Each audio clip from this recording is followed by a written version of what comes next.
konflik Laut Cina Selatan, ya dengan judul presentasi yang disampaikan oleh narasumber kita, yaitu Bapak Dr. Umar Bakri, yaitu eskalasi konflik Laut Cina Selatan dan dilema Indonesia.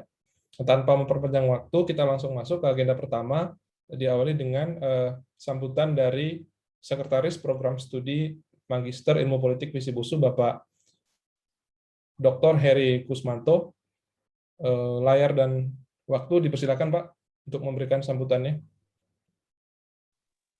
Baik, terima kasih. Assalamualaikum warahmatullahi wabarakatuh. Yang kami hormati Bapak Dr. Umar Suryadi Bakri. Beliau ini dulu satu alma mater dengan saya ini dari Universitas Padjadjaran, khususnya dari Prodi Hubungan Internasional.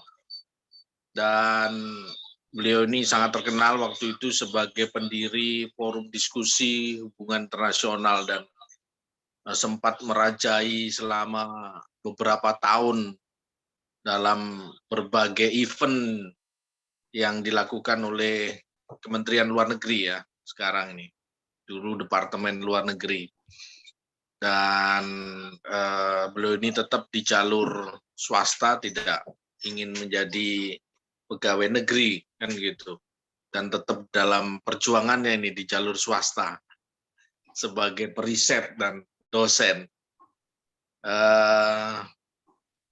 Baiklah, sengaja saya hadirkan beliau ini karena banyak tulisannya tentang Cina kan gitu, dan beberapa bukunya itu juga membahas tentang Cina dan juga menjelaskan tentang apa itu world view-nya Cina ya, Tianxi ya. Nah, seperti itu.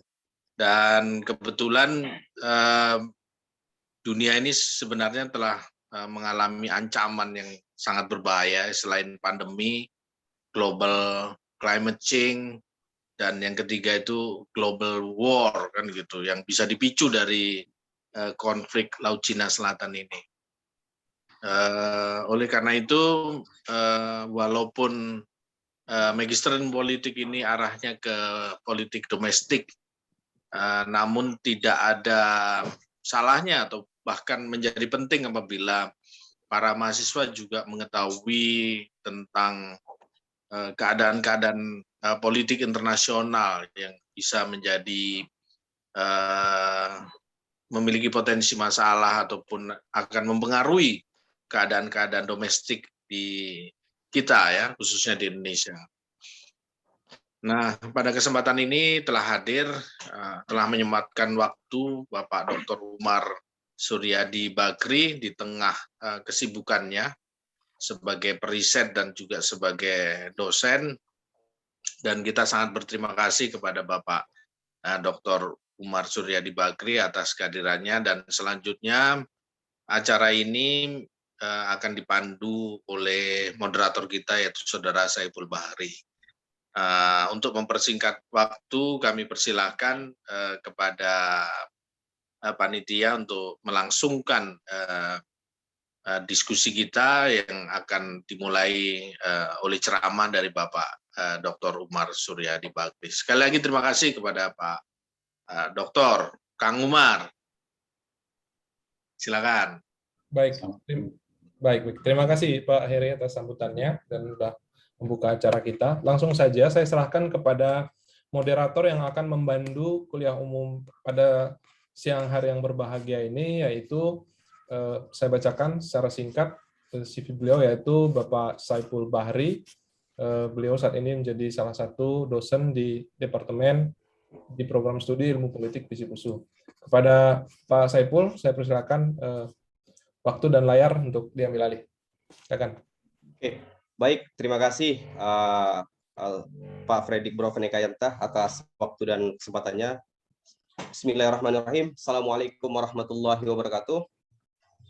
Alhamdulillah, syukurillah, kita diberikan kesempatan, nikmat waktu sehingga kita bisa berjumpa di dalam forum ini dalam khasanah intelektual kita, ya, mengikuti kuliah umum yang diadakan oleh Prodi Magister Ilmu Politik Visip USU. Yang saya hormati Pak Heri Kusmanto PhD selaku Sekretaris Prodi Magister Ilmu Politik, FISIP, USU, dan kemudian yang saya hormati atas keluangan waktu kepada narasumber Pak Dr. Umar Suryadi Bakri yang alhamdulillah hari ini berkesempatan hadir bersama kita untuk menyampaikan materi ilmu pengetahuan kepada kita bagaimana kondisi tentang hubungan luar negeri Indonesia, dalam hal ini tentang tajuk yang berkaitan dengan eskalasi konflik Laut Cina Selatan dan dilema di Indonesia. Gitu. Sedikit memperkenalkan biografi ataupun profil dari Bapak Dr. Umar Suryadi Bakri ini. Beliau adalah dosen Universitas Jayabaya Jakarta. Beliau menyelesaikan studi pendidikan di Bandung, kemudian UI, dan kemudian di Bandung. Salah satu researcher Indonesia yang kemudian berpengaruh di dalam penelitian-penelitian survei kepemiluan di Indonesia. Dan beliau ini adalah salah satu penulis juga, penulis buku yang sangat banyak menghasilkan khasanah ilmiah begitu tentang bagaimana pengantar ya, bagaimana pengantar hubungan luar negeri, kemudian ekonomi politik luar negeri Indonesia yang sudah diterbitkan tentu oleh penerbit yang capable di bidang penerbitan. Kemudian juga beliau juga sebagai penulis buku yang berjudul tentang selintas mengenai lingkungan hidup yang baik begitu. Dan banyak buku yang lain, baik itu tentang ekonomi politik internasional, rejim, bahkan di organisasi NU juga beliau pernah menulis bukunya begitu. Dan kemudian yang baru-baru ini di tahun 2016 beliau menulis buku tentang metode penelitian hubungan internasional ya. Sebuah kajian keilmuan yang memberikan pengetahuan baru bagi kita di khasanah perguruan tinggi. Itu mungkin sekedar biografi singkat dari narasumber kita, Bapak Dr. Umar Bakri. Sebagai moderator, saya mohonkan kepada partisipan, kepada Bapak, Ibu, teman-teman semua untuk on cam, begitu. Sebab setelah kita mengantarkan forum ini ke dalam diskusi nanti, harus ada feedback ya, diskusi interaktif yang menjadi panduan untuk kita sama-sama mengetahui sebenarnya apa yang terjadi di Laut Cina Selatan. Untuk itu teman-teman sekalian, Bapak Ibu, saya persilakan untuk on cam. Kemudian nanti kita ada sesi tanya jawab ketika narasumber itu selesai memberikan materinya begitu. Kita nanti akan banyak ya, Bapak Ibu sekalian, teman-teman mengetahui tentang juga bagaimana kawasan ekonomi eksklusif yang ada di Laut Cina Selatan. Sehingga ini memperdalam bagi kita semua ya tentang kondisi internasional yang ada di Indonesia. Begitu. Tentu ini kaitannya dengan berbagai negara, apakah Filipina, kemudian Amerika, Cina dan sebagainya. Begitu. Untuk itu, tanpa memperpanjang mukadimah, waktu dan layar, kami persilakan kepada Bapak Dr. Umar Bakri. Saya persilakan Pak Dokter.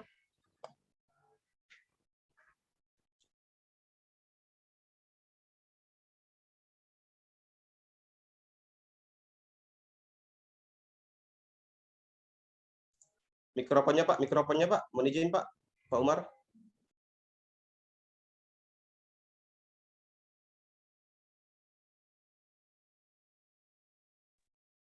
Yes.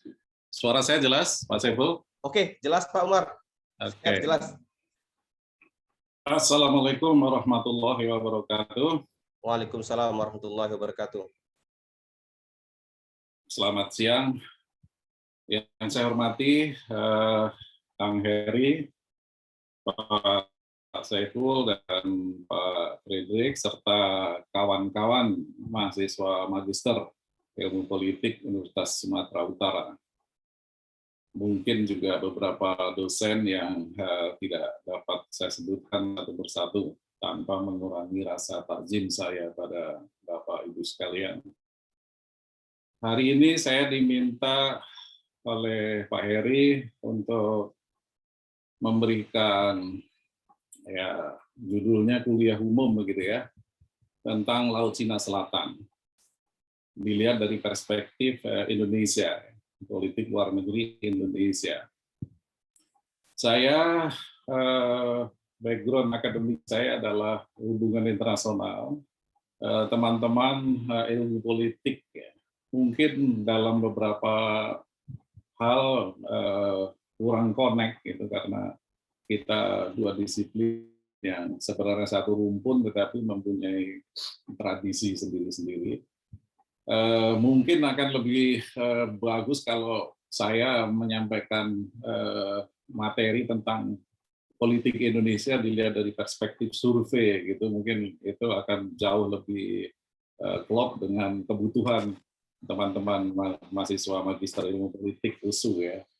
Tapi mudah-mudahan meskipun perspektif HI-nya itu sangat kuat dalam analisis saya, mudah-mudahan buat kawan-kawan ilmu politik juga tetap ada manfaatnya, ada materi yang bisa diambil manfaatnya. Karena saya sebagai akademisi HI itu spesialisasi saya itu mengenai China ya sebenarnya. Kalau ditanya soal China itu saya bisa ngomong 2 hari 2 malam tanpa berhenti mungkin daripada dari perspektif Indonesia. Dan saya terus terang lebih suka menggunakan terminologi China daripada Tiongkok yang dianjurkan oleh pemerintah dan banyak dipakai oleh mahasiswa, tapi kalau mahasiswa saya selalu saya minta menggunakan terminologi China. Karena banyak mahasiswa tidak tahu kata Tiongkok itu berasal dari bahasa Cina Chungpo. Kalau orang Barat Zhongguo, tapi bahasanya Chungpo. Chungpo. Kemudian orang lidah Indonesia itu kan sering kurang pas menyebut sesuatu menjadi Tiongkok. Apa artinya Chungpo atau Tiongkok? Itu adalah Middle Kingdom, negara tengah. Jadi ketika kita menyebut kata Tiongkok, itu secara tidak sadar kita mengakui bahwa China itu adalah negara tengah, Middle Kingdom, dan kita adalah negara pinggiran atau negara satelit yang berkewajiban memberikan upeti terhadap negara tengah atau Middle Kingdom itu. Jadi secara tidak sadar, itu posisi kita seperti itu. Maka saya menghindari terminologi Tiongkok. Ya. Nah, yang kedua,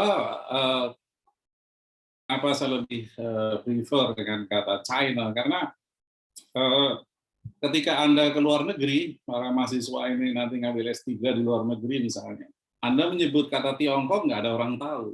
Tapi kalau China semua orang tahu. Ya, gitu. Jadi kita membiasakan diri dengan konsep-konsep yang sudah familiar ya di dalam komunitas internasional. Ya, jadi lepas Anda nggak suka dengan saya menyebut China, tapi memang itulah namanya, nama internasionalnya adalah China gitu ya. Nah, saya ada beberapa buku tentang Cina, salah satunya adalah ini ya, pasca Deng Xiaoping, Cina Quo Vadis ini. Ini dalam beberapa bab mengulas tentang Laut Cina Selatan ya buku ini. Buku ini sebenarnya udah lama, tapi nggak tahu oleh penerbitnya diterbitkan ulang terus sampai nggak tahu ini sudah edisi yang keberapa, lebih dari yang ke-10 saya rasa. Ini sudah lebih dari 15 tahun atau 20 tahun ini terbit ya. Tapi di toko buku, terutama di toko buku loak itu masih ada terus dicetak ulang terus. Jadi mengenai Laut Cina Selatan, kalau dari presentasi saya kurang lengkap, nanti bisa dibaca di buku ini. Mudah-mudahan di perpustakaan USU juga ada itu buku. Ya. Oke.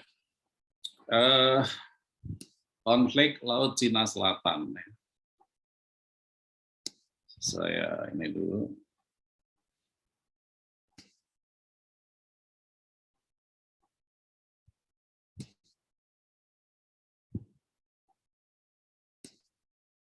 Jadi kawasan Laut Cina Selatan atau South China Sea itu selain berupa hamparan laut yang terbentang dari daratan Cina sampai kepulauan Natuna di Indonesia, juga terdiri dari 4 kelompok gugusan kepulauan dan karang-karang. Kebanyakan adalah batu karang, yaitu Paracel, Spratly, Pratas, dan kepulauan Macclesfield. Masalah konflik Laut Cina Selatan selama ini lebih yang semula ya lebih banyak berfokus pada sengketa kawasan Spratly ya yang merupakan gugusan kepulauan dan batu karang yang kebetulan kawasan Spratly ini diklaim oleh banyak negara sekaligus ya. Di antaranya adalah Cina, Taiwan, Vietnam, Brunei, Filipina, dan Malaysia. Tidak ada nama Indonesia di situ. Nah ini kira-kira ya kalau persisnya pengen tahu apa Laut Cina Selatan, klaim tumpang tindih, ya, overlapping claim yang terjadi di Laut Cina Selatan. Ini yang merah, garis putus-putus merah ini, yang sering disebut sebagai 9 dust line, 9 garis putus-putus. Padahal garisnya lebih dari 9, gitu. Tapi nggak tahu kenapa Cina menyebut itu 9 dust line, ya, kalau dihitung itu bisa ratusan. Nah, jadi Cina itu mengklaim berdasarkan historis pada masa kekaisaran dulu, pada masa Middle Kingdom dulu, wilayah Laut Cina Selatan ini semuanya milik China, ya, sampai menjorok ke hampir memasuki wilayah Indonesia, wilayah kedaulatan Indonesia. Ya, ini sama. Nah, di lain pihak, dengan alasan historis dan alasan legal hukum, ya UNCLOS 1982, beberapa negara juga mengklaim. Ini Vietnam, ya, ini garis kuning ini adalah garis yang wilayah yang diklaim Vietnam, cukup luas juga. Ya. Kemudian Brunei, negara kecil itu yang selama ini tidak pernah terdengar, juga mengklaim wilayah yang kebetulan juga masuk ke dalam wilayah Spratly atau Laut Cina Selatan. Kemudian Filipina, ya, ini juga punya garis klaim. Ya. Malaysia juga sama. Jadi beberapa Taiwan juga ya, karena Taiwan ini warisan dari Republik China pada masa Kuomintang dulu juga punya klaim. Jadi Laut Cina Selatan ini adalah wilayah yang diperebutkan oleh banyak negara dengan alasan historis maupun alasan hukum laut. Kalau Cina lebih karena alasan historis. Ya, dulu ini wilayah tradisional Cina. Kenapa disebut wilayah tradisional Cina? Dulu nelayan-nelayan Cina itu kalau cari ikan sejak 2000 tahun yang lalu itu sampai Natuna. Ya, kemudian angkatan laut mereka ya semasa dulu zaman Laksamana Cheng Ho, angkatan laut Cina biasa beroperasi atau berpatroli di wilayah-wilayah ini. Ya. Nah, kenapa banyak negara mengklaim selain pertimbangan historis adalah pertimbangan strategis, ya, geostrategi, geoekonomi, dan geopolitik. Secara geoekonomi jelas wilayah Spratly ini adalah kaya sekali dengan kandungan minyak dan gas. Ya. Semua negara ngiler dengan saya datanya lupa, tidak saya cantumkan ya, tapi sangat kaya dengan kandungan gas dan minyak bumi. Kemudian secara geopolitik dan geostrategi, jelas wilayah Laut Cina Selatan ini adalah satu-satunya akses antara Pasifik ya dengan Samudra Hindia yang paling dekat. Ya, jadi kalau suatu negara memutus akses ini, maka banyak negara kehilangan akses dalam perdagangan maupun akses perairan internasional. Jadi semua banyak sekali negara berkepentingan, bukan hanya negara-negara di kawasan yang mengklaim kawasan ini, tetapi juga negara-negara luar, khususnya negara-negara besar seperti Amerika Serikat, ya, kemudian Jepang, Australia, Inggris, dan banyak negara lain, India yang sekarang sedang bergerak menjadi negara besar, berkepentingan dengan Laut Cina Selatan. Kalau negara-negara kawasan itu mengklaim sesuai dengan tuntutan teritorial masing-masing, kalau negara-negara di luar kawasan itu lebih pada kepentingan kebebasan pelayaran internasional. Ya, bagaimana caranya Laut Cina Selatan jangan menjadi milik satu negara, tetapi menjadi kawasan bebas pelayaran internasional. Itu masalahnya. Kenapa kok orang berebut Laut Cina Selatan? Ya, begitu strategisnya Laut Cina Selatan itu. Kita tahu bahwa kawasan Pasifik adalah penyumbang perdagangan terbesar di dunia saat ini. Bukan Eropa, bukan Atlantik. Ya. Dulu Atlantik, sekarang bergeser ke Pasifik. Jadi Asia Selatan ini menjadi akses bagi lalu lintas perdagangan terbesar di dunia saat ini, yaitu di Asia Pasifik, ya, di kawasan Pasifik. Gitu. Sehingga kita bisa mengerti kalau akhir-akhir ini ya eskalasi ketegangan di Laut Cina Selatan itu semakin meningkat, ya, terutama terkait dengan eskalasi di bidang perdagangan atau ekonomi. Ya. Jadi ini kita harus tahu persis ini mengenai Laut Cina Selatan ini karena kita sedang berbicara tentang konflik Laut Cina Selatan. Ya. Sekitar teritorial dan penguasaan kepulauan di Laut Cina Selatan, kebanyakan itu adalah lebih karena tuntutan Cina atas seluruh pulau-pulau di kawasan Laut Cina Selatan. Jadi klaim Cina itu yang paling menonjol dan paling menggelisahkan banyak negara. Dan klaim Cina itu lebih kepada mengacu pada catatan sejarah, penemuan situs, dokumen-dokumen, peta-peta, dan penggunaan gugus pulau oleh nelayan di zaman dulu, sejak zaman kaisar-kaisar dulu. Jadi menurut Cina, sejak 2000 tahun yang lalu, Laut Cina Selatan itu merupakan jalur pelayaran bagi mereka. Beijing menegaskan yang pertama mereka adalah pihak pertama yang menduduki Kepulauan Spratly, ya, adalah Cina. Ibaratnya penemu, ya, kayak misalnya kan orang Barat menemukan Australia, kemudian mengklaim Australia itu adalah wilayahnya. Dan Cina juga begitu. Kalau orang Barat boleh mengklaim pulau-pulau yang ditemukan adalah sebagai miliknya, kenapa kami nggak boleh? Itu alasan Cina. Kami yang pertama sekali menemukan Spratly, kami yang pertama kali masuk ke Spratly, hadir di sana. Dan Cina membuktikan dengan dukungan bukti-bukti arkeologis sejak zaman dinasti Han.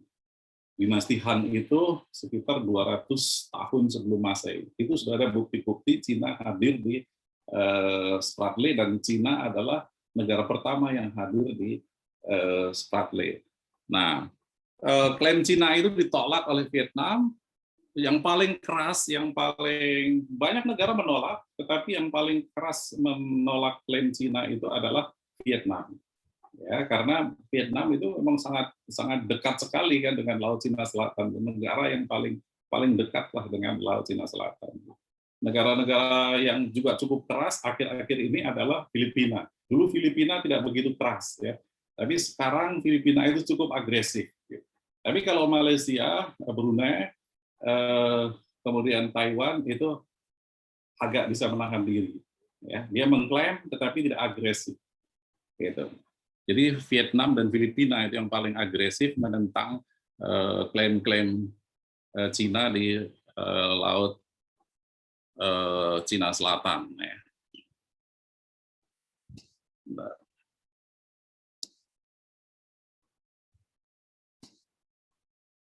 Nah, pada perkembangan selanjutnya, sengketa Laut Cina Selatan itu bukan hanya sebatas pada permasalahan Spratly.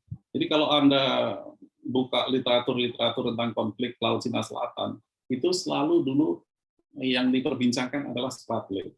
Yang disengketakan adalah Spratly. Paracel, kalau Paracel itu antara Cina, Vietnam, sama Taiwan, ya, karena itu ada di sebelah utara itu Paracel, ya. Negara-negara Asia Tenggara yang lain tidak berkepentingan dengan Paracel, jadi Spratly. Tetapi saat ini konflik Laut Cina Selatan itu sudah bercampur aduk dengan masalah-masalah hak berdaulat atas landas kontinen dan zona ekonomi eksklusif. Nah, kalau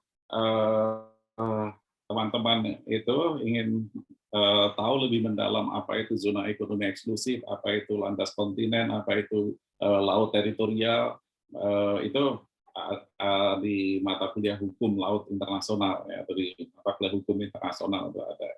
Tapi itu bisa dibaca di Google juga banyak. Gitu. Dan yang terbaru itu permasalahan Laut Cina Selatan itu juga dugaan atau kekhawatiran dari sejumlah negara bahwa negara-negara besar, khususnya Cina atau negara yang punya teknologi tinggi, itu bisa melakukan penambangan laut di bawah laut itu yang menembus batas kedaulatan negara. Jadi itu minyak itu dibor dari Cina, tetapi sasarannya itu sampai ke Natuna, itu bisa. Dan itu yang paling menjengkelkan negara-negara di Asia Tenggara yang pada umumnya teknologinya belum sanggup ke sana. Tapi Cina sudah punya kemampuan seperti itu. Ya, jadi mengebor minyak dari wilayah teritorial Cina, tapi minyaknya itu ada di Natuna, itu sudah bisa. Gitu. Amerika Serikat pun di beberapa kawasan di dunia sudah melakukan itu. Nah, Indonesia, bagaimana dengan Indonesia? Indonesia yang semula tidak terlalu berkepentingan secara langsung dengan konflik Laut Cina Selatan. Jadi pada saat saya kuliah dulu sampai awal-awal tahun 2000-an ya, sampai 2010 lah, atau awal 2000-an itu kalau kita bicara Laut Cina Selatan, itu Indonesia itu seperti seorang ulama gitu ya, atau seorang pendeta gitu yang mengeluarkan kata-kata bijak kepada negara-negara anggota ASEAN maupun negara-negara lain, ya tolong menahan diri, tolong hindari konflik, mari kita duduk bersama, berdialog di meja perundingan. Wah, kata-katanya manis lah gitu, karena Indonesia nggak berkepentingan itu dengan konflik Laut Cina Selatan, karena tidak ada wilayah Indonesia yang diklaim, dan Indonesia juga tidak punya klaim atas Laut Cina Selatan. Jadi Indonesia itu pada saat itu bisa dengan clear ya, dengan jelas menonjolkan politik luar negeri bebas aktif, ya non-line, non-blok, serta politik moderasi yang menahan diri dan tidak menggunakan kekuatan. Itu pada saat itu ya Indonesia karena tidak terlibat dalam klaim tumpang tindih.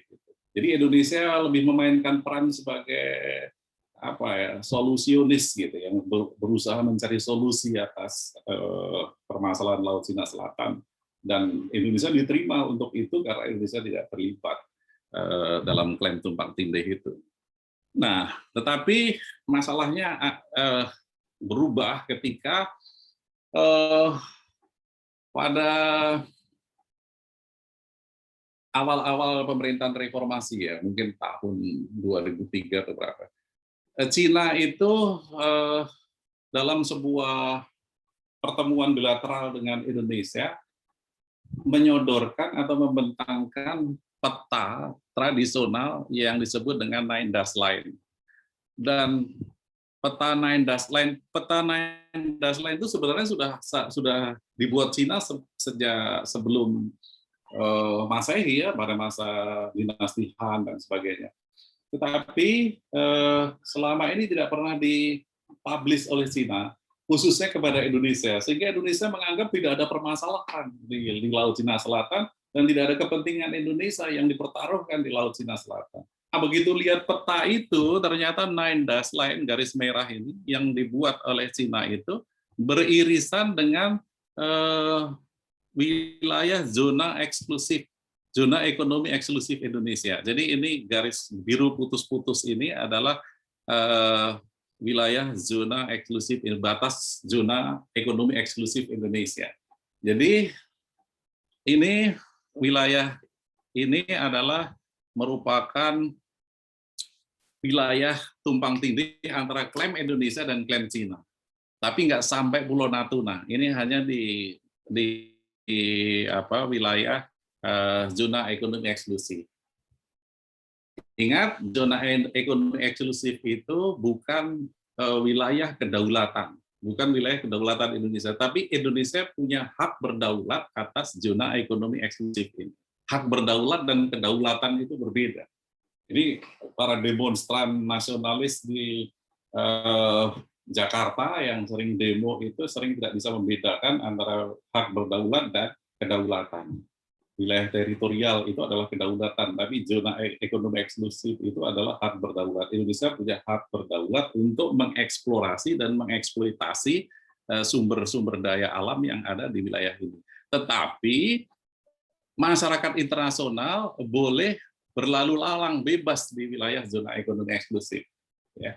Jadi tidak heran kalau akhir-akhir ini Cina, kapal-kapal perang Cina itu berlalu lalang, berkeliaran di wilayah ini, dan nelayan-nelayan Natuna itu setiap hari lihat.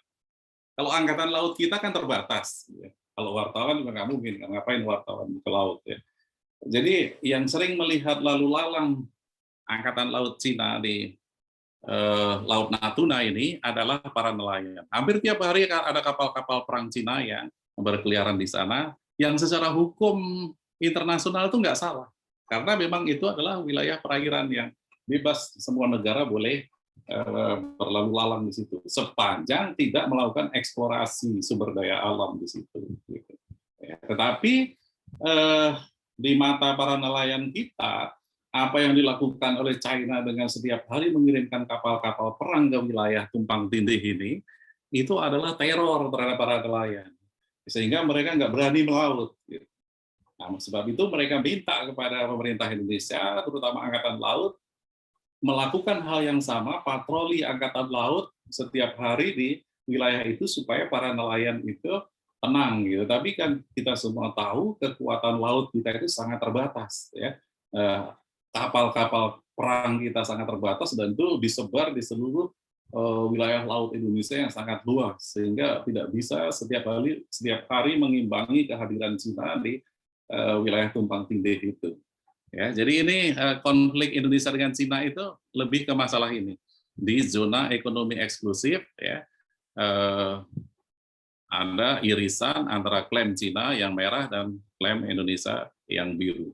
Tidak ada wilayah, tidak ada pulau, tidak ada daratan yang masuk dalam klaim Cina. Kita hanya zona ekonomi eksklusif. Dulu kenapa tidak masalah? Karena dulu kan Indonesia itu belum berhasil menggolkan konsep kawasan Nusantara itu kan, ya.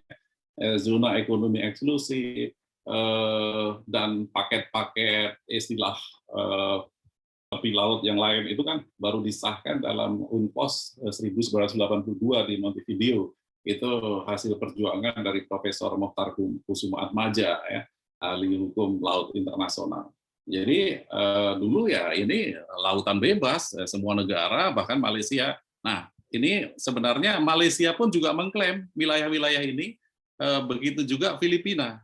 Ya, jadi ingat, klaim atas wilayah perairan Natuna ini bukan hanya dari Cina, tetapi juga dari Malaysia dan dari Filipina. Cuma Malaysia dan Filipina itu lebih menahan diri, ya, karena sesama negara ASEAN dan itu mungkin dianggap belum terlalu mendesak. Gitu.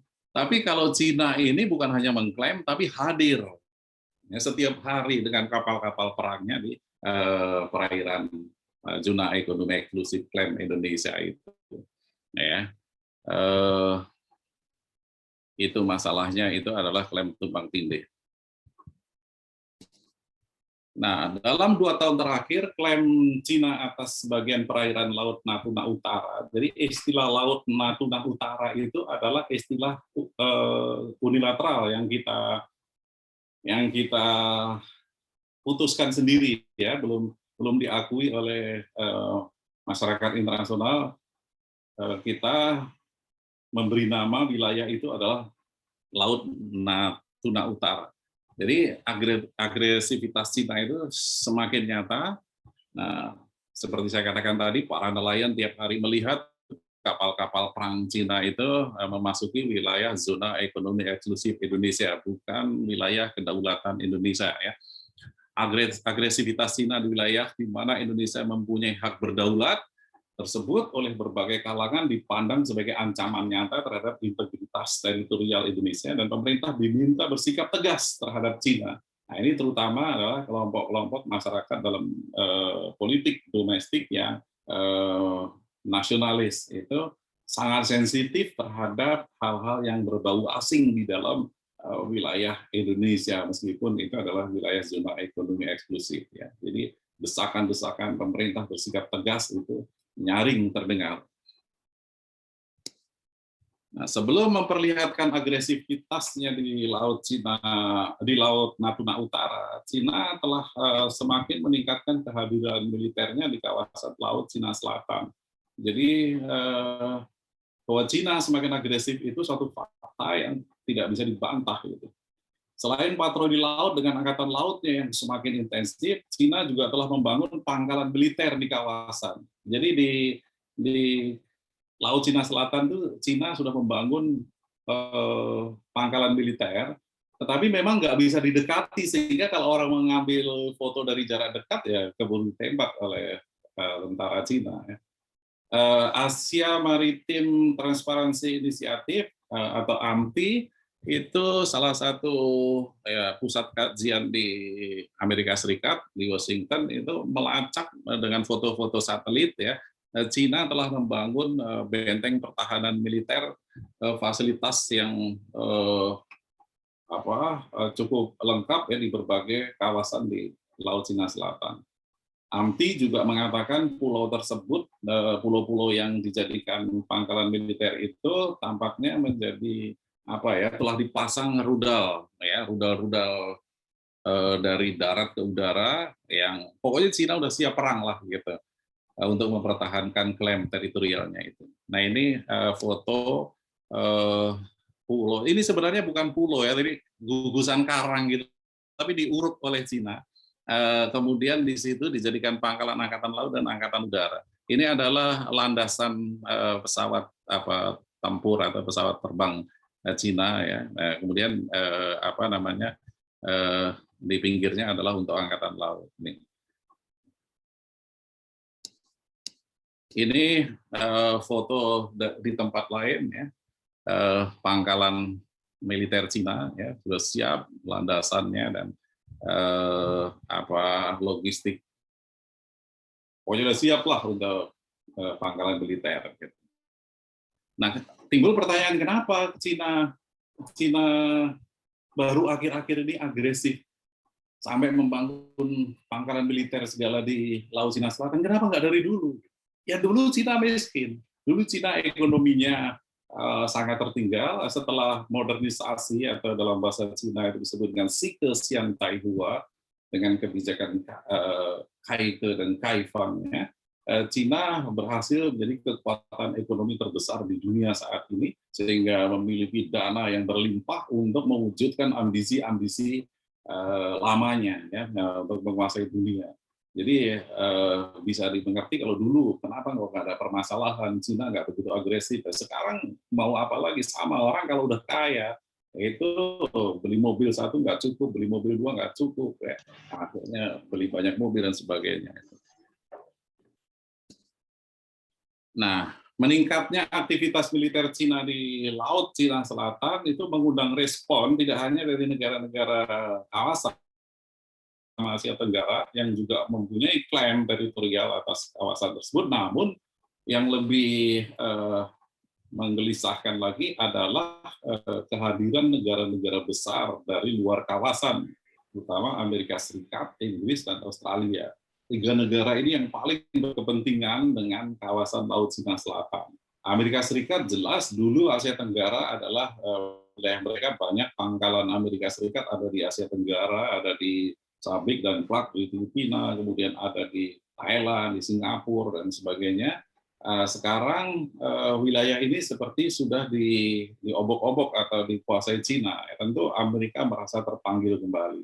Inggris itu sebagai bekas negara hegemon ya ketika dia menjajah 2/3 bumi, meskipun secara postur powernya itu tidak cukup memadai untuk menggelar kekuatan di seluruh dunia, tetapi Inggris masih kepentingan di Asia Tenggara, dan Inggris juga beberapa kali mendatangkan kapal induknya ke kawasan Laut Cina Selatan. Kalau Australia itu jelas merupakan negara yang paling cemas terhadap perkembangan Cina bukan hanya di Asia Tenggara, di Laut Cina Selatan, tapi juga di seluruh Asia Pasifik. Sehingga dia merasa perlu untuk melakukan pembendungan atau containment terhadap agresif Cina. Nah, Amerika Serikat selain terus memberikan kecaman terhadap Cina, juga meningkatkan patroli lautnya di kawasan, ya, dan mengadakan latihan militer bersama dengan beberapa negara kawasan. Jadi, nah ini termasuk Indonesia. Menteri Pertahanan Prabowo Subianto itu adalah orang yang sebenarnya tidak disukai oleh Amerika Serikat dan semacam di blacklist gitu oleh Amerika Serikat karena biasa tuduhan pelanggaran HAM dan sebagainya. Tapi karena kepentingan geostrategi, Amerika Serikat sekarang itu justru sedang bulan madu dengan Pak Prabowo. Ya, kalau Pak Luhut kan ya jelas nih orang Sumatera Utara tahu lebih dekat ke Cina, sehingga Amerika Serikat berkepentingan harus ada tokoh politik Indonesia yang orientasinya ke Amerika. Dan di sini Pak Prabowo banyak membangun hubungan dengan Amerika Serikat yang dulu dia dibenci, sekarang sangat dirindukan oleh Amerika Serikat. Ya. Nah, Angkatan Laut Amerika Serikat secara teratur melakukan operasi melalui kapal-kapal perang maupun induk ya di perairan laut Cina Selatan, bahkan sampai ke dekat beberapa pulau yang diduduki Tiongkok. Tapi memang Amerika Serikat juga tidak mau konfrontasi secara langsung dengan Cina, sehingga dia menghindari ya tentu tidak sampai ke dekat pangkalan-pangkalan militer Cina itu. Karena konfrontasi langsung Amerika Serikat Cina itu adalah sesuatu yang bukan hanya tidak diinginkan oleh negara-negara seluruh dunia, tetapi juga oleh dua negara itu sendiri. Karena kalau itu terjadi, dua-duanya sama-sama hancur, dunia hancur.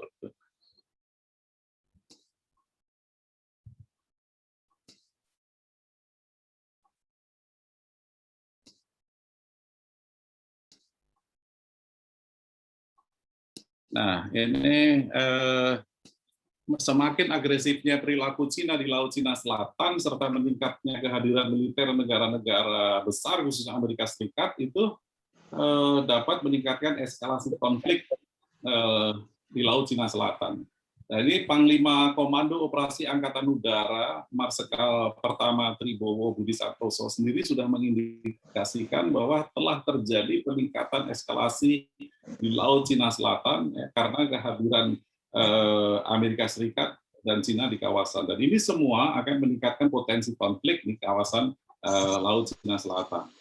Apalagi baru-baru ini kita sama-sama bisa ikuti di media ya. Amerika Serikat bersama-sama Australia dan Inggris itu telah menyepakati pembentukan Fakta Keamanan Trilateral yang diberi nama AUKUS. AUKUS itu singkatan Australia, United Kingdom, dan United States. Nah, ini dinilai oleh banyak negara, termasuk oleh Indonesia, dan Menteri Luar Negeri kita memberikan statement kekecewaannya terhadap tiga negara ini yang membentuk AUKUS itu, karena ini bisa memancing semakin memperkeruh konflik di Laut Cina Selatan. Ya. Aku dari Teguh. Nah ini kapal selam nuklir. Jadi proyek AUKUS yang pertama itu adalah pembangunan kapal selam nuklir yang bisa punya fungsi deterrence terhadap Cina yang semakin agresif di kawasan. Nah, sekarang bagaimana dengan posisi Indonesia dalam konflik Laut Cina Selatan? Ini kita bicara tentang perspektif Indonesia ya.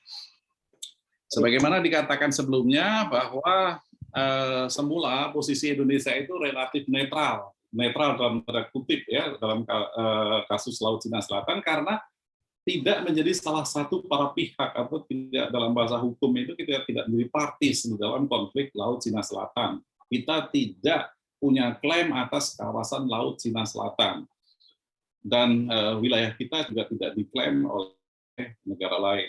Dalam posisi seperti itu, Indonesia bisa dengan tegas menjalankan politik luar negeri yang bebas aktif. Ya, kalau di dalam terminologi KJ Holst itu active independent dan politik luar negeri non-blok atau non-aligned, serta aktif membuat seruan kepada negara-negara lain mengedepankan penyelesaian secara damai, ya, berbasis hukum internasional, alias menghindari penggunaan kekuatan, the use of force sebagaimana diatur oleh piagam PBB. Jadi posisi Indonesia tadinya seperti itu, netral, dan seperti saya bilang tadi bisa seperti ustadz atau pendeta yang membuat seruan-seruan kebaikan. Ya. Indonesia juga selalu mendesak penyelesaian masalah Cina, Laut Cina Selatan dilakukan melalui kerangka ASEAN Plus, ya, mekanisme dialog secara terbatas oleh pihak-pihak terkait. Nah, faktor pendorong keterlibatan Indonesia sehingga saat ini sulit lagi bisa bersikap netral dalam masalah Laut Cina Selatan adalah adanya klaim tumpang tindih, overlapping claim dari sejumlah negara atas zona ekonomi eksklusif di perairan Kepulauan Natuna, di mana kita secara unilateral menyebut itu sebagai Laut Natuna Utara, secara unilateral itu secara sepihak, ya. Indonesia dengan mengacu pada UNCLOS itu hukum laut internasional, ya, yang diakui PBB, mengklaim memiliki hak berdaulat untuk mengeksplorasi wilayah seluas 200 mil laut dari tepi pulau-pulau yang ada di Natuna. Jadi dari sisi paling tepi pulau-pulau di Natuna ditarik 200 mil laut, ya, itu dianggap sebagai wilayah zona ekonomi eksklusif dan Indonesia punya hak berdaulat di sana. Bahkan Indonesia telah melakukan eksplorasi dan eksploitasi sumber daya alam di sana berupa minyak dan gas yang bekerja dengan perusahaan Amerika Serikat. Jadi Indonesia sudah mengeksplorasi dan mengeksploitasi itu gas dan minyak di wilayah ZEE di Laut Natuna Utara itu, dan itu ditentang keras sekali oleh Vietnam. Ya, pada saat proyek itu dimulai. Selain Indonesia, negara lain yang juga mempunyai klaim atas wilayah sekitar Natuna sehingga menimbulkan klaim tumpang tindih adalah Filipina, Vietnam, dan Cina. Dari 4 negara ini, Malaysia dan Filipina menahan diri sehingga tidak terlihat ada konflik dengan Indonesia. Sedangkan Cina dan Vietnam itu tampak lebih agresif atas klaimnya.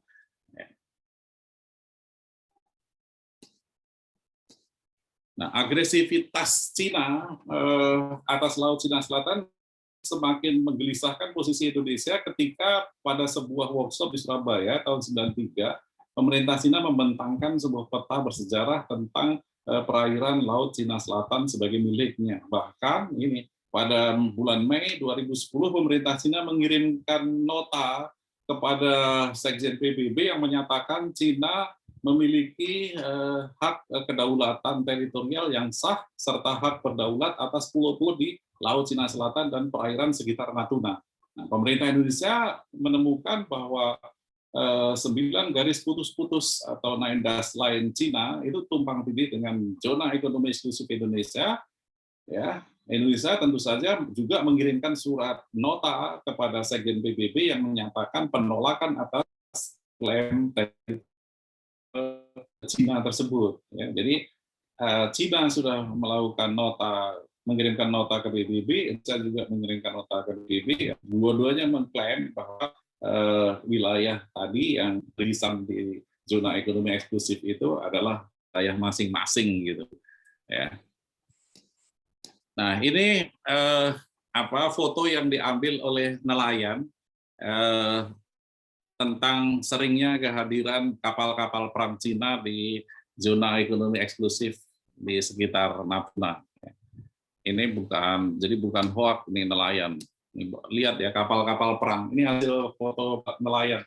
Kapal-kapal perang yang dilengkapi dengan persenjataan canggih dan bukan hanya 1, 2, ya, sekali datang itu berombongan banyak. Ini menunjukkan bahwa Cina bukan main-main lagi dalam soal klaim mereka di Laut Natuna Utara itu. Ya, kenapa enggak ada foto yang diambil oleh Angkatan Laut? Ya, nah ini Angkatan Laut Indonesia. Ya, ini adalah kapal perang dari negara lain. Angkatan Laut kita diam, nggak bisa berbuat apa-apa. Ya, itu. Nah, ini kita sampai pada bagian akhir dari presentasi saya. Jadi semakin agresifnya perilaku Cina di Laut Cina Selatan, khususnya perairan Natuna, serta meningkatnya eskalasi ketegangan di kawasan sehubungan dengan keterlibatan negara-negara besar, membuat ini dalam situasi dilema.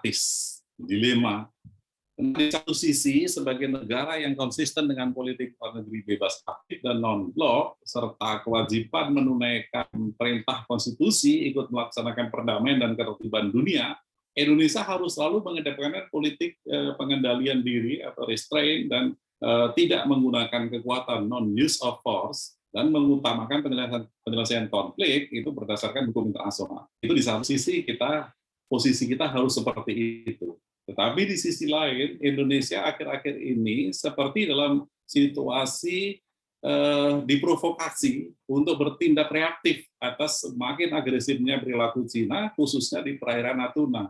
Sangat kuat adanya tuntutan di dalam negeri atau domestik Indonesia, khususnya dari kaum nasionalis, agar Indonesia lebih bersikap tegas dengan mengerahkan kekuatan militer di perairan Natuna untuk merespon agresivitas Cina.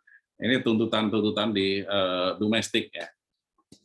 Nah, kalaupun Indonesia harus melupakan untuk sementara waktu politik self-restraint atau menahan diri dan politik non-use of force, tidak menggunakan kekuatan, juga banyak kendalanya yang dihadapi Indonesia untuk dapat bersikap tegas terhadap Cina. Apa kendalanya? Pertama, kekuatan alutsista atau militer kita itu masih jauh dari memadai untuk mengimbangi kekuatan laut Cina, atau minimal hanya untuk sekedar fungsi deterrence gitu, fungsi untuk menakut-nakuti itu tentu nggak ngefek gitu kata orang ya pada Cina itu. Nah, sebab itu jika kita paksakan kita menggunakan kekuatan untuk mensikapi agresivitas Cina itu jelas jauh dari efektif untuk mencapai tujuan kita, minimal ada sekedar fungsi deterrence terhadap Cina. Karena memang harus diakui kekuatan militer kita, alutsista kita sangat terbatas sekali. Nggak ada apa-apanya lah kalau dibandingkan dengan Cina ya. Kita bisa lihat di military defense itu dilihat dari segi personil, dilihat dari segi peralatan, kapal perang, kapal selam, apalagi kapal induk kita nggak punya, pesawat tempur dan sebagainya, kita terlalu mengada-ada lah kalau kita pengen konflik dengan Cina itu. Nah, kedua, ini yang juga menimbulkan dilema buat Indonesia adalah hubungan pemerintah Indonesia dengan pemerintah Cina itu saat ini boleh dikatakan sedang dalam masa bulan madu. Ya, kita tahulah ya, sedang mesra-mesranya. Sehingga pasti banyak elit politik di Indonesia yang tidak ingin masa bulan madu itu berakhir begitu cepat. Ya, kita sering mendengar ya, setiap kali ada tuntutan-tuntutan agar Indonesia bisa lebih bersikap tegas terhadap Cina. Ya, beberapa menteri kita, termasuk misalnya adalah Pak Luhut dan sebagainya, itu selalu mengatakan, itu berlebih-lebihan, itu nggak ada itu kehadiran militer Cina di Laut Natuna Utara itu nggak ada, itu hoax itu sebagainya dan sebagainya gitu ya. ingin menetralisir situasi sehingga seakan-akan ancaman Cina itu tidak ada gitu. Tapi nelayan-nelayan kita setiap hari menemukan itu di lapangan gitu. Artinya apa? Di dalam elit politik di dalam negeri kita memang ada kepentingan yang sekarang memang sedang tune in itu dengan Cina, sehingga sangat sulit dalam posisi seperti itu mau bersikap tegas itu dengan Cina. Ada kepentingan ekonomi politik yang bertaut berkelindan dalam kemesraan hubungan Jakarta-Beijing tersebut, yang memaksa Indonesia harus berada dalam posisi yang dilematis ya, atau posisi mengalah atas konflik di perairan Natuna. Ya. Nah, itulah kira-kira sebagai pengantar diskusi kita. Mudah-mudahan bisa memprovokasi Anda untuk bisa lebih bersemangat gitu diskusi ya. Tentu tidak komprehensif yang saya sampaikan, namanya PowerPoint biasanya hanya highlight, hanya garis-garis besarnya saja. Kalau ingin mengetahui lebih dalam, ya diantaranya di dalam buku saya ini bisa dibaca atau di literatur. Pak Saiful, sebagai pengantar diskusi kita. Siap, terima kasih Pak Dr. Umar Bakri atas paparannya yang saya rasa memang cukup memantik Bapak bagaimana keterkaitan hubungan Indonesia ini di dalam konteks global terhadap Laut Cina Selatan ini. Saya mencatat beberapa poin, begitu sekedar merefresh kembali ingatan kita apa yang disampaikan oleh Pak Dr. Umar Bakri ini. Pertama, kalau kita misalkan lihat kondisi sekarang ini, tentu tidak lepas dari yang namanya sejarah dalam teori perspektif sejarahnya begitu. Ada keterikatan masa lalu di situ.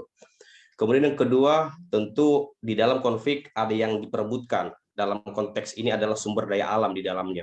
Tadi disebutkan ada 2 pulau, ada Paracel Island dan Spratly Island begitu. Dan ini mempunyai sumber daya alam yang di dalam itu terdapat gas begitu. Kemudian ada keterlibatan negara, bukan hanya 2-3 negara, tapi banyak negara yang terlibat. Salah satunya adalah negara-negara Asia, bahkan ada negara adidaya di situ, Australia, Inggris, dan bahkan Amerika. Tentu ini menjadi konflik global kalau kita masuk dalam perspektif globalisasi begitu. Tentu di dalam konteks ini ada yang namanya zona ekonomi eksklusif, dan inilah sebenarnya menjadi ruang, ya, menjadi ruang bagaimana dialektika ini terjadi. Kemudian hal yang terakhir yang ingin saya sampaikan di dalam pantikan materi yang disampaikan oleh Pak Dr. Umar Bakri ini adalah bagaimana sebenarnya peran Indonesia ya terhadap dinamika ataupun konflik yang terjadi di Laut Cina Selatan ini. Walaupun sebenarnya ini tentu melibatkan berbagai elit politik yang tadi yang dikatakan beliau yang bulan madunya itu tidak mau diganggu begitu. Tapi apa sebenarnya sumbangsihnya ketika misalkan ini menjadi kepentingan kita bersama begitu. Untuk itu dengan segala kerendahan hati saya memberikan 2, mohon izin Pak Dr. Umar Bakri, kita batasi penanya sebab memang ini waktu kita terbatas begitu. Saya berikan kepada 2 penanya yang ingin bertanya di dalam diskusi kita ini tentang konflik Laut Cina Selatan. Kepada teman-teman, Bapak Ibu sekalian, saya persilakan langsung on cam, kemudian bertanya langsung kepada Pak Dr. Umar Bakri. Assalamualaikum. Waalaikumsalam. Iya Pak, siapa? Nama saya Muhammad Ali Farezi. Silakan. Assalamualaikum warahmatullahi wabarakatuh. Saya ingin menanyakan apakah Indonesia bisa bertindak lebih aktif atau tegas terhadap Laut Cina Selatan, dan beberapa negara ASEAN bisa lebih aktif dalam hal terkait Laut Cina Selatan, yang mana kita tahu Indonesia dan beberapa negara di ASEAN mempunyai bidang kerjasama dalam hubungan bisnis atau pendidikan atau yang lain-lain. Misalkan Indonesia kereta cepat, vaksin, dan setahu saya beberapa negara di ASEAN punya hubungan dengan ini, membuat dilema dalam keputusan yang kita ambil, dalam keputusan yang Indonesia ambil khususnya. Apakah yang pertama itu, yang kedua, apakah mungkin dalam kerangka ASEAN negara-negara ASEAN ini bisa satu suara terkait Laut Cina Selatan? Mungkin jika dijelaskan tadi Indonesia kurang dalam kekuatan militernya, jika dalam kerangka ASEAN kita bisa lebih power gitu dibanding kita antara negara berhadapan dengan negara. Mungkin itu. Dan menurut saya sebelum zona eksklusif ekonomi eksklusif kita Laut Natuna Utara diklaim oleh Cina, jauh sebelum itu kita mempunyai kepentingan sebenarnya dalam menjaga stabilitas keamanan kawasan, yang mana jika stabilitas keamanan kawasan bukan Indonesia dan beberapa negara ASEAN kita jaga, itu akan berdampak konflik yang berkepanjangan dan tidak diinginkan oleh negara Indonesia dan beberapa semua negara di ASEAN. Mungkin itu menurut saya. Sekian dan terima kasih. Baik, terima kasih atas pertanyaan Bapak Ali Farezi ya. Pak Rezi, saya mencatat ada 2 poin. Untuk selanjutnya saya persilakan kepada penanya kedua supaya nanti bisa dijawab secara bersamaan. Saya persilakan. Saya Boleh, Bang Saiful? Oh, silakan Pak Hamzah Sinaga. Ya. Sebelumnya, perkenalkan nama saya Muhammad Hamzah Sinaga, dan terima kasih banyak untuk pemateri kita yang kalau saya lihat dari pemaparan beliau luar biasa ya. Ini semacam membuka pikiran kita yang selama ini sepertinya sudah terlalu luas, ternyata cukup sempit gitu. Terutama terkait dengan persoalan kedaulatan negara kita. Namun saya berharap bahwa acara kita ini juga bukan menjadi harapannya, bukan menjadi bagian dari campaign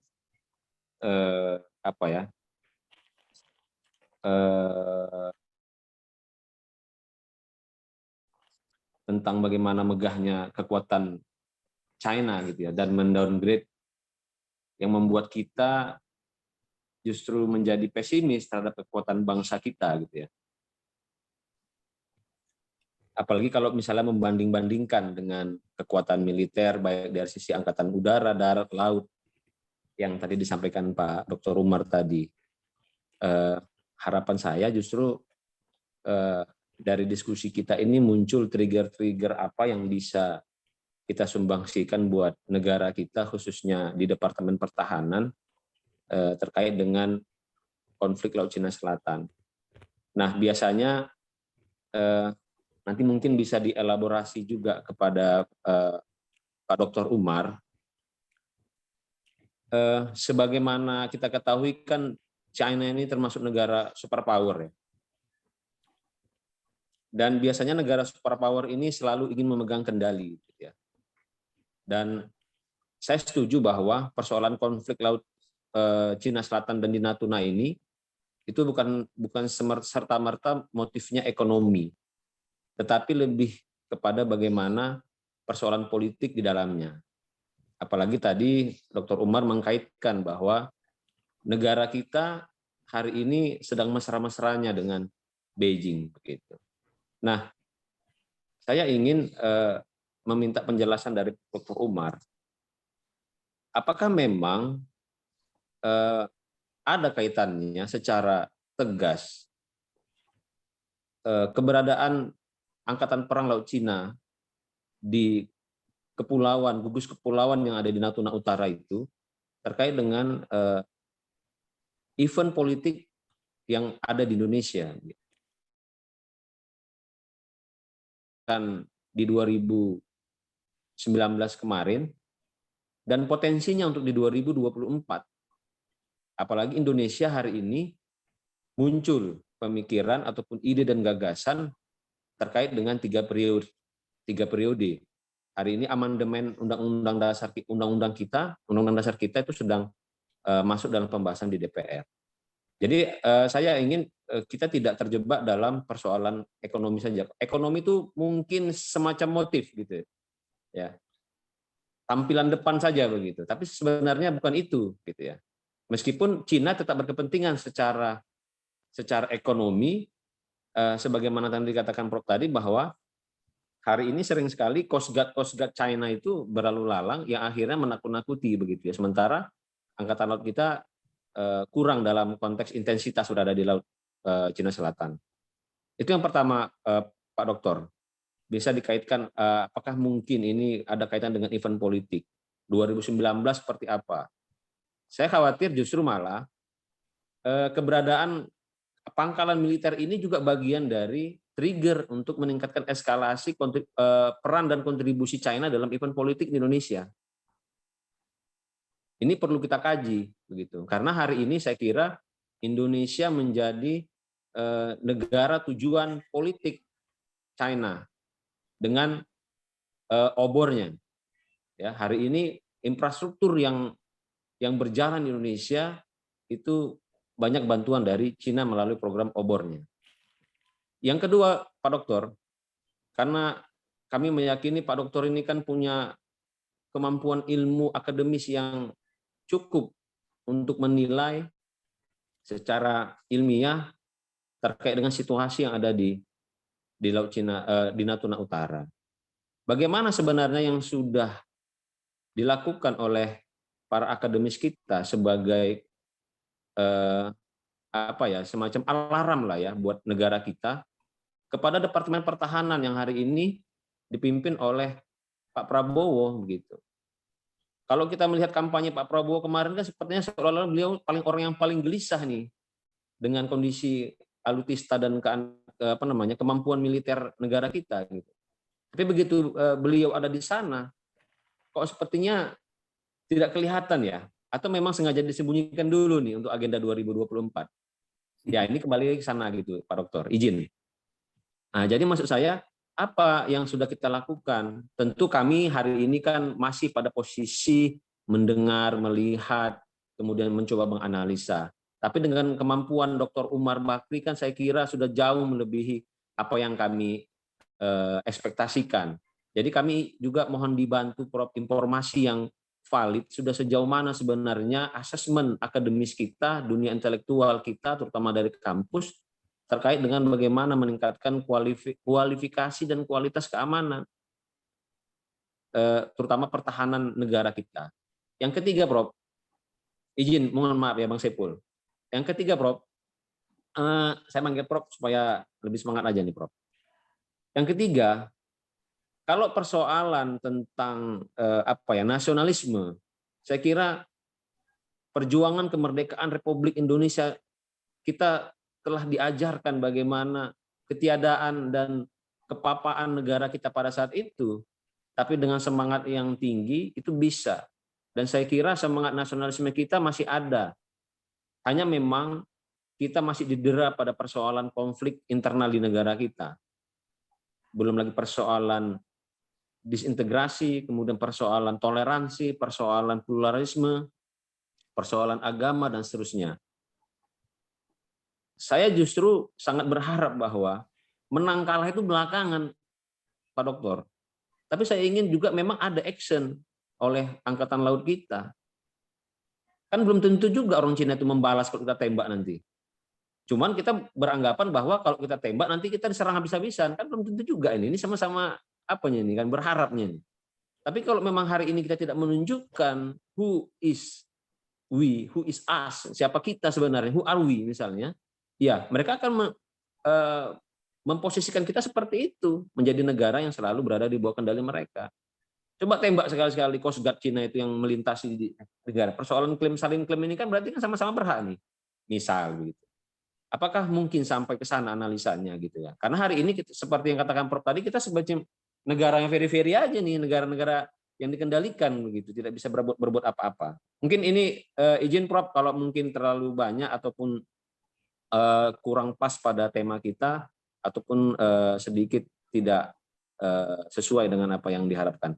Mohon maaf kepada teman-teman sekalian. Demikian, Assalamualaikum warahmatullahi wabarakatuh. Terima kasih. Waalaikumsalam warahmatullahi wabarakatuh. Terima kasih Pak Hamzah Sinaga. Beliau tadi sebutkan Prof karena memang itu bagian dari doa mungkin ya Pak Dr. Umar Bakri. Mudah-mudahan kita doakan semoga guru besar begitu. Baik, ada dua penanya Prof, Pak Dokter. Pertama dari Pak Alif Fahrezi begitu. Beliau menanyakan tentang dua hal. Pertama terkait dengan apakah Indonesia bisa bertindak tegas pada Laut Cina Selatan. Itu pertama. Kemudian yang kedua, izin Pak Dokter, beliau bertanya tentang peran ASEAN ya, bagaimana sebenarnya organisasi yang ada di ASEAN ini bisa menjadi satu suara begitu terhadap konflik yang ada di Laut Cina Selatan. Kemudian Pak Hamzah Sinaga tadi menanyakan 3 poin ya. Outline-nya saya tulis ada 3 poin. Yang pertama, beliau menanyakan tentang apakah ada kaitan begitu angkatan perang yang ada di Laut Cina Selatan itu, khususnya Cina, dengan event politik Indonesia. Tentu kalau kita flashback di 2019, kemudian ke depannya itu di pemilu 2024, begitu Pak Dr. Umar. Kemudian outline kedua adalah beliau ingin bertanya tentang apa yang sudah dilakukan oleh para kita, misalkan di kaum akademisi intelektual di kampus, terhadap sumbangsi kepada masukan untuk menahan Prabowo Subianto di dalam penguatan pertahanan di Laut Cina Selatan. Kemudian yang ketiga adalah action ya, action tentara laut kita terhadap Laut Cina Selatan. Mungkin ini sebuah keresahan, ya. Mungkin ini sebuah keresahan dari Bapak Hamzah Sinaga, karena memang mungkin beliau amati kok lemah ini Indonesia, padahal kan punya punya senapan begitu ya. Dan inilah yang menjadi tantangan kita. Dan ini menjadi sebuah diskusi awal menurut saya untuk kita.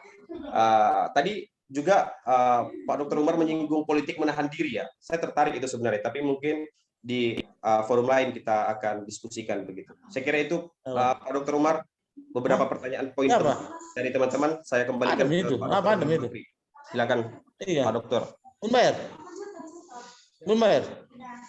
Silakan Pak. Oke, terima kasih Pak Saiful. Terima kasih Pak Ahli Fahrezi dan Pak Hamzah Sinaga atas pendapatnya. Ada pertanyaan Pak Ali Fahrezi itu yang bisa digabung dengan pertanyaan Pak Hamzah Sinaga itu mengenai apakah Indonesia bisa lebih aktif dan lebih tegas atas Laut Cina Selatan. Nah, dalam konteks pertanyaan Pak Ali itu ya tegas itu dengan menunjukkan postur militer kita ya, tidak bersembunyi seperti sekarang ini gitu. Begini ya, kita itu dalam politik luar negeri itu sudah diikat dengan norma, yaitu yang disebut dengan active independent politik, ya, politik bebas aktif, dan non-aligned politik non-block, serta kita bergabung di dalam ASEAN itu setiap kali menghadapi masalah kita bersepakat menyelesaikannya dengan ASEAN Way atau cara-cara ASEAN, yaitu cara-cara yang moderat. Cara-cara moderat itu seperti apa? Yaitu adalah pengendalian diri, tidak menggunakan kekuatan, dan cenderung mengedepankan hukum internasional. Nah, itu norma-norma itu mengikat kita sebagai bangsa, sebagai negara di dalam platform politik luar negeri kita. Dan itu tegas merupakan amanat dari konstitusi. Termasuk dalam menghadapi masalah Laut Cina Selatan, realisasi dari politik moderat tadi itu dituntut ya, konsistensinya. Ya. Kita bisa saja dengan semangat nasionalisme kita bersikap tegas, keras, straight to the point terhadap China dengan mengerahkan kekuatan militer yang kita punyai. Ya. Kita gelar di Laut Natuna Utara. Ya. Tetapi ya betul kata Pak Hamzah Sinaga, tapi belum tentu kalau kita bersikap keras terhadap Cina, kita gelar kekuatan militer kita di sana, kemudian Cina itu akan menghajar kita. Ya, belum tentu. Tetapi apabila tindakan yang kita lakukan itu suatu saat itu memancing konflik, gitu, maka oleh sejarah itu Indonesia akan disalahkan sebagai negara yang tidak konsisten kepada norma-norma politik luar negeri kita. Jadi itu problemnya.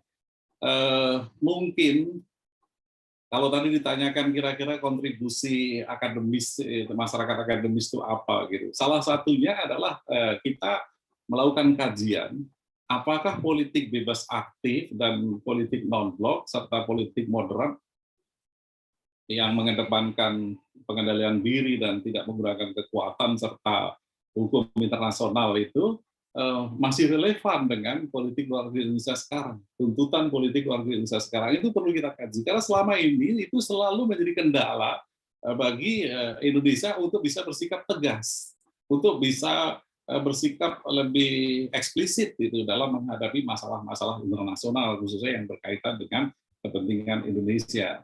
Ya, lebih spesifik lagi adalah dalam kasus Laut Cina Selatan. Gitu. Jadi di situ masalahnya. Gitu. Sepanjang kita masih diikat oleh norma-norma itu, kita selalu dalam posisi dilema, dalam posisi dilematis. Gitu. Kalau kita memancing provokasi atau memulai untuk bersikap tegas dengan melakukan penggelaran kekuatan militer, dan itu memancing konflik, maka Indonesia akan dicatat oleh sejarah ya, sebagai negara yang tidak konsisten dengan politik luar negerinya sendiri. Ya, jadi ini bukan soal berani atau tidak berani, tetapi ini adalah soal pilihan politik luar negeri yang sudah dicanangkan oleh para pendiri negara kita, yang kita anggap itu masih relevan gitu. Walaupun saya sendiri masih menganggap itu perlu dikaji lagi. Ya, karena begini, Indonesia itu suka atau tidak suka, itu pada akhirnya akan bergerak menjadi major power, negara dengan kekuatan yang diperhitungkan dalam hubungan internasional. Karena ekonomi kita itu semakin tumbuh dan kita sekarang menjadi kekuatan ekonomi ke-16 di dunia, kekuatan 16 besar ekonomi dunia. Suatu saat kita bukan tidak mungkin akan menjadi kekuatan mayor di kawasan. Dan ketika itu sudah terjadi, kita tidak bisa lagi mempertahankan norma-norma politik luar negeri kita yang saya sebutkan tadi, pengendalian diri, tidak menggunakan kekuatan, selalu mengedepankan hukum internasional dan sebagainya. Ya, sebagai contoh ya, dengan politik luar negeri itu kita salah, itu adalah dalam kasus SIPA dan Ligitan. Ya. Kan kita bersepakat dengan Malaysia, sesama negara ASEAN, kita selesaikan konflik atas SIPA dan Ligitan itu ke meja hukum internasional di Den Haag sana.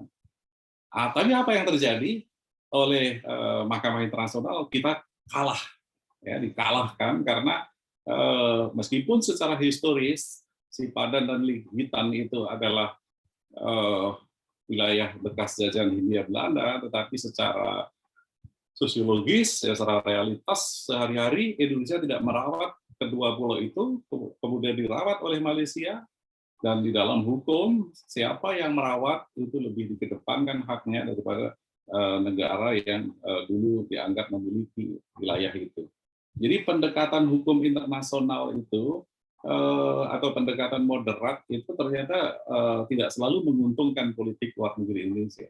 Jadi atas pertanyaan Pak Sinaga dan juga Pak Ali Faresi tadi, apakah kita bisa lebih tegas lagi, lebih keras, lebih straight to the point terhadap China di Laut Natuna Utara dan juga hal-hal lain, kita evaluasi dulu relevansi norma-norma politik luar negeri kita yang selama ini mengekang kebebasan kita. Nah, kemudian apakah ASEAN itu bisa satu suara sehingga powernya itu bisa menjadi lebih besar, memberikan efek tekanan pada Cina itu bisa menjadi lebih besar gitu. Iya, saya rasa kalau dalam kasus Laut Cina Selatan ini agak susah untuk menjadi satu suara karena di antara kita punya klaim tumpang tindih. Dalam kasus Laut Natuna Utara misalnya, Vietnam, Malaysia, dan Filipina punya klaim atas wilayah itu selain Indonesia dan China, 5 negara gitu. Jadi apa ya? Kalau soal kedaulatan gitu ya, itu seperti sudah menjadi rumus kaum realis itu, tidak ada kompromi walaupun hanya sejengkal tanah gitu. Sehingga sulit itu mencapai kesepakatan satu suara di antara negara-negara ASEAN untuk kasus yang sangat krusial itu dalam konsep national interest itu kalau sudah menyangkut sovereignty itu atau teritorial itu dia adalah kepentingan inti, nucleus interest, kepentingan yang paling inti, dan di situ biasanya tidak ada tawar-menawar dan sulit tercapai kompromi. Boleh dikatakan kasus SIPA dan Ligitan itu adalah kasus pertama yang 2 negara bersengketa wilayah, tetapi bisa diselesaikan oleh hukum internasional. Biasanya kedua negara yang mengklaim itu sama-sama tidak mau menyerah, gitu. Walaupun itu hanya wilayah yang tidak penting, tapi kalau itu menyangkut integritas teritorial itu tidak ada tawar-menawar. Tapi Indonesia menempuh jalan yang tidak lazim, gitu, dalam soal teritorial. Ya, jadi saya cenderung sulit, apalagi kan begini, menteri kita. Menteri Luar Negeri kita, Retno Marsudi itu ketika dilantik menjadi Menteri Luar Negeri itu mengevaluasi strategi politik luar negeri pemerintahan SBY yang cenderung menggunakan pendekatan multilateral atau dengan istilahnya Marty Natalegawa itu adalah zero enemy, 1,000 friends ya. Jadi 0 musuh 1.000 teman gitu. Dirubah menjadi politik luar negeri dengan pendekatan unilateral, jadi dari multilateral ke unilateral. Di Indonesia itu ingin menyelesaikan masalah-masalah yang dihadapi itu dengan negara yang kita bermasalah, menghindari forum-forum multilateral. Itu yang strategi yang membedakan Retno Marsudi dengan Martin Natalegawa. Sehingga dengan Cina kita cenderung juga ingin menyelesaikan secara bilateral. Nah, justru yang saya inginkan adalah dalam masa bulan madu dengan Cina itu dimanfaatkan gitu oleh pemerintah Indonesia untuk meyakinkan Cina bahwa Cina itu udahlah akhiri klaim Anda terhadap Laut Natuna Utara. Gitu. Jadi memanfaatkan masa bulan madu itu untuk merayu Cina, gitu. Bukan sebaliknya. Masa bulan madu ini membuat kita semakin takut pada Cina, semakin takut bersikap terhadap Cina karena takut investasi Cina hilang, takut bantuan luar negeri Cina putus dan sebagainya. Kita tidak berani ini. Kalau benar hubungan kita itu sangat dekat dengan Cina, kita bisa bicara dari hati ke hati. Oke lah, China, Anda sudah punya tuntutan yang sangat luas di Laut Cina Selatan, ngapain lagi itu masih menuntut Laut Natuna Utara itu. Ya, jadi 9 dash line itu digeser sedikit ke utara sehingga tidak menyentuh zona ekonomi eksklusif Indonesia. Itu kalau pemerintah Indonesia konsisten dengan pendekatan unilateral, bilateral, ya, tidak lagi multilateral, menyelesaikan secara bilateral dengan negara yang punya masalah dengan kita. Dan juga kalau benar kita sekarang ini lagi baik-baiknya atau lagi bulan madu dengan Cina, kita manfaat untuk menyelesaikan itu. Jadi pendekatan secara militer itu menurut saya itu sudah bukan waktunya ya, dan belum waktunya ya. Saya tidak mengabaikan nasionalisme, tetapi di lautan dengan di darat itu beda ya. Kalau di darat banyak orang semua bisa teriak-teriak nasionalisme, kalau di laut siapa di sana yang teriak? Cuma ikan hiu saya rasa gitu ya. Jadi membangkitkan nasionalisme di laut itu, di situ yang dibutuhkan adalah teknologi, ya, persenjataan modern itu real gitu ya. Kalau kita di darat mengusir Belanda ya bisa pakai bambu dengan nasionalisme, tapi di laut kalau kapal Anda kalah besar ditabrak ya udah tenggelam, risikonya itu. Kita nggak bisa hidup Indonesia membuka baju dada kita kelihatan tanpa rasa takut, tetapi kapal kita ditabrak tenggelam selesai kan gitu nasionalisme kita. Jadi tetap harus realistis kita dengan kekuatan kita, dengan power kita. Nah, justru kita harus optimalkan kekuatan diplomasi kita, mumpung kita sekarang lagi mesra dengan Cina. Kita selesaikan itu Laut Cina Selatan dengan menggeser 9 dash line Cina itu sedikit ke utara. Ya. Itu kalau dari saya ya. Nah, kemudian apakah ada kaitan ini Laut Cina Selatan, khususnya kasus Natuna ini dengan pemilu atau politik domestik Indonesia, ya, terutama pemilu 2019 dan 2024 gitu. Kalau saya mau mengatakan iya, itu harus didukung oleh riset gitu.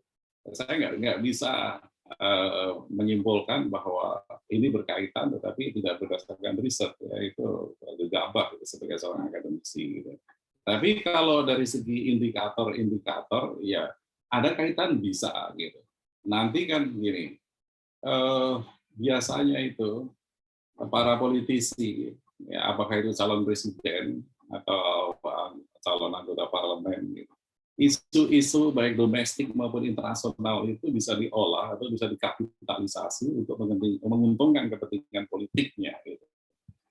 Nah, emosi konflik di Laut Natuna Utara itu bisa saja dikapitalisasi oleh para politisi kita. Kan di situ kan ada yang mendukung kita bersikap tegas terhadap China.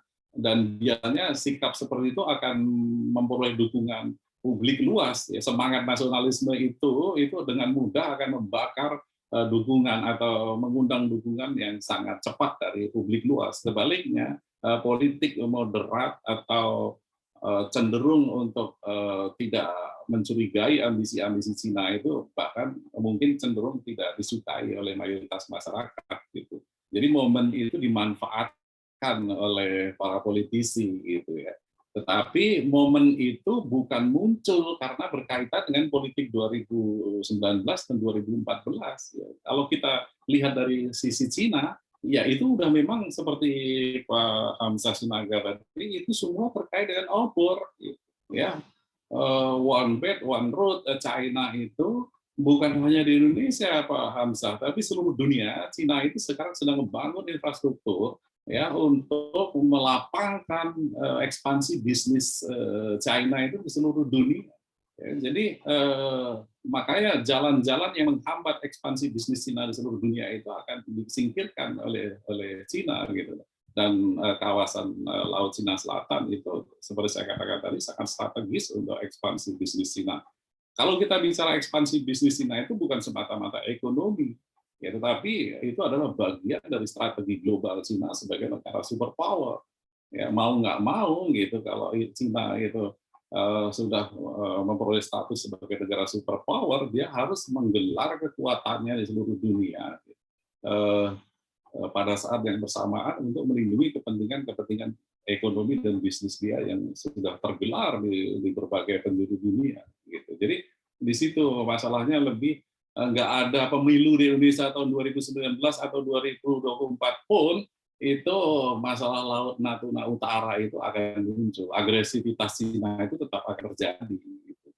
Masalahnya adalah apakah politisi bisa memanfaatkan isu itu? Iya pasti, sedikit banyak pasti ada yang memanfaatkan. Jadi kaitannya lebih ke situ. Ya, politisi memanfaatkan isu itu, bukan kaitan bahwa masalah itu terjadi karena pemilu 2019 atau 2024. Saya rasa itu Pak Saiful yang bisa saya sampaikan. Ya, baik. Terima kasih Pak Dr. Umar Bakri atas penjelasannya dari pertanyaan-pertanyaan yang sudah ditanyakan oleh partisipan kita. Baik, ada beberapa hal sebenarnya yang ingin saya sampaikan, bahwa kuliah umum ini memang kita terbatas oleh waktu, Bapak Ibu sekalian. Jadi, tanpa mengurangi rasa hormat kami kepada Bapak Ibu sekalian, izinkan saya menyampaikan beberapa conclusion atau kesimpulan dari kuliah umum kita tadi ini. Yang pertama terkait dengan ketegasan ya, terkait dengan ketegasan dalam konteks Laut Cina Selatan ini, ya pilihan itu adalah kita politiknya bebas aktif dalam konteks luar negeri. Jadi tentu itu diatur oleh norma dan aturan perundang-undangan yang dalam tatanan internasional, sehingga itu mengikat kita sebagai negara yang berdaulat di dalam tataran global begitu. Kemudian kaitan dengan kontribusi akademis ya kaum intelektual kepada konflik ini adalah kajian. Tentu kajiannya adalah luarannya adalah rekomendasi kebijakan, langkah-langkah strategis begitu yang akan diambil oleh Menhan terhadap penanganan konflik Laut Cina Selatan. Itu adalah hal yang konkret di dalam langkah akademis untuk memberikan sumbangsihnya, pemikirannya dalam kajian-kajian intelektualnya. Kemudian evaluasi dalam norma-norma ketika kita memberikan argumentasi terhadap politik bebas aktif kita adalah tentang evaluasi apakah kita memang masih sepakat terhadap norma tersebut ataukah tidak. Kalau kita misalkan tadi dalam konteks komparasi ya, perbandingan antara kepemimpinan SBY dan Jokowi, misalkan Presiden Jokowi, menterinya juga mempunyai strategi penanganan luar negerinya dengan Bu Retno sekarang dalam hal multilateral dan unilateral itu kan berbeda. Gitu. Itu adalah suatu langkah strategis dalam hal penanganan. Apakah dia terikat dengan norma atau tidak, yaitu tergantung kepada jenis konflik yang ditangani. Kemudian pendekatan unilateral di dalam penanganan masalah menjadi hal yang objektif untuk memberikan kesempatan kepada negara-negara yang berkonflik di dalam masalah internasional. Kemudian Bapak Ibu sekalian, yang terakhir adalah saya ingin menjelaskan ataupun merefresh kembali bahwa apa yang disampaikan oleh Pak Dr. Umar Bakri tadi tentang asas pemanfaatan terhadap momen bulan madu Indonesia dengan Cina ini kan sebenarnya memang harus dijadikan ajang untuk merayu Cina di dalam hal lobby-lobby lah begitu untuk Laut Natuna Selatan ini. Saya kira itu Bapak Ibu sekalian yang bisa saya sampaikan. Sebelum saya akhiri diskusi kita dengan tajuk konflik Laut Cina Selatan ini, saya ingin memberikan kesempatan kepada Pak Dr. Umar Bakri sebagai closing statement begitu Pak Dokter 2-3 menit, sembari nanti saya alihkan kepada MC Pak Fredrik Broven Ekayanta. Saya persilakan Pak Dokter. Ya, terima kasih Pak Saiful. Dalam kesempatan ini saya hanya ingin menyampaikan ucapan terima kasih kepada Pak Heri Kusmanto dan teman-teman dosen serta mahasiswa di Magister Ilmu Politik Universitas Sumatera Utara yang sudah memberi kesempatan kepada saya untuk mempresentasikan pikiran-pikiran saya mengenai Laut Cina Selatan. Mudah-mudahan ya apa yang saya sampaikan ini ada manfaatnya dari segi akademis, tentu dari segi akademis bukan dari segi politis ya, karena kita adalah insan-insan akademis dan diskusi ini bisa ditindaklanjuti dengan kajian-kajian ya, oleh para mahasiswa mengenai politik luar negeri Indonesia. Ya kan ada mata kuliah politik luar negeri Indonesia yang diasuh Pak Fredrik tadi ya, itu bisa dimanfaatkan sebagai sarana untuk mengevaluasi kebijakan luar negeri Indonesia, apakah masih relevan yang sejak zaman Bung Hatta puluhan tahun yang lalu kita pertahankan dalam situasi politik global sekarang ya. Itu saya kira menarik ya. Jadi diskusi kita tidak berhenti di sini, tetapi bisa dilanjutkan dalam bentuk kajian akademis, baik oleh saya sendiri maupun oleh teman-teman mahasiswa Magister Ilmu Politik di Universitas Sumatera Utara. Itu saja saya rasa Pak Saiful, dan sekali lagi Pak Heri, Pak Saiful, dan teman-teman dosen yang hadir serta para mahasiswa, saya ucapkan terima kasih atas atensinya. Assalamualaikum warahmatullahi wabarakatuh. Waalaikumsalam warahmatullahi wabarakatuh. Terima kasih Pak Dr. Umar Bakri atas waktu luangnya, kemudian ilmu yang bermanfaat untuk kita semua. Saya juga mewakili teman-teman yang lain. Terima kasih atas ilmunya Pak, dan dalam penyampaian diskusi ini sebagai pemandu begitu, moderator antara teman-teman dengan narasumber, jika ada kesalahan dan kekurangan waktu begitu yang kita berikan untuk diskusi kali ini, saya mohon maaf ya. Dan kalau misalkan ada selip kata, saya juga mohon maaf. Mari kita sama-sama berlomba dalam peningkatan khasanah ilmiah begitu, untuk memberikan sumbangsi kita melalui peran dan fungsi masing-masing. Saya kira itu Bapak Ibu sekalian, Pak Dr. Umar Bakri, saya kembalikan kepada MC Pak Fredrik Broven Ekayanta. Wabillahi taufiq wal hidayah. Wassalamualaikum warahmatullahi wabarakatuh. Waalaikumsalam. Baik, terima kasih Pak Saiful yang sudah membawakan kuliah umum dengan sangat baik, dan penyampaian materi dari Pak Dr. Umar Sureri Bakri yang sangat insightful. Sebelum kita tutup, saya serahkan kepada Sekretaris Program Studi MIP Visip USU, Pak Dr. Heri Kusmanto, untuk memberikan kata penutup. Waktu dan layar dipersilakan. Silakan Pak. Baik, terima kasih Fredrik. Kang Umar, akhirnya waktu juga ya yang membatasi kita. Jadi terima kasih banyak atas share waktunya, share pengetahuannya yang sangat bermanfaat ini bagi mahasiswa khususnya ya, supaya mereka memiliki wawasan internasional juga kan gitu. Jadi kapan-kapan kita akan sambung kembali. Jadi mudah-mudahan Kang Umar masih punya waktu untuk kita kan gitu. Dan sewaktu-waktu ada pekerjaan ke Sumatera Utara, supaya dihubungi nih saya ya Kang Umar ya. Karena Siap. Ya, Siap Kang Heri. Ya, saya dengar Kang Umar ini cukup aktif dulu ya di Sumatera Utara ya, untuk sebagai lembaga survei ya. Iya. Jadi sekali lagi terima kasih kepada Kang Umar dan juga kepada para mahasiswa.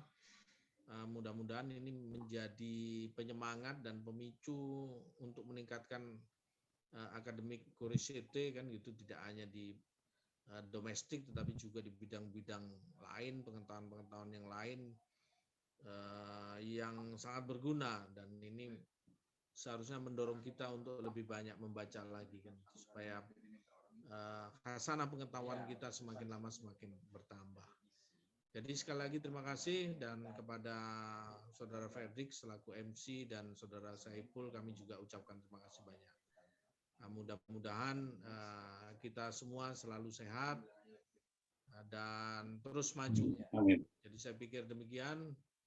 Wabillahi taufik wal hidayah. Assalamualaikum warahmatullahi wabarakatuh. Salam Waalaikumsalam sehat, warahmatullahi wabarakatuh. salam sejahtera bagi kita semua.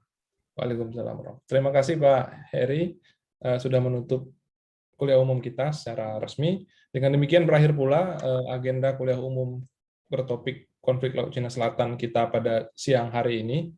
Kami mohon maaf sekali lagi apabila ada yang kurang berkenan selama penyelenggaraan kuliah umum ini. Sampai bertemu dengan kegiatan-kegiatan dari Magister Ilmu Politik FISIP USU lainnya. Terima kasih. Wassalamualaikum warahmatullahi wabarakatuh. Selamat siang untuk kita semua.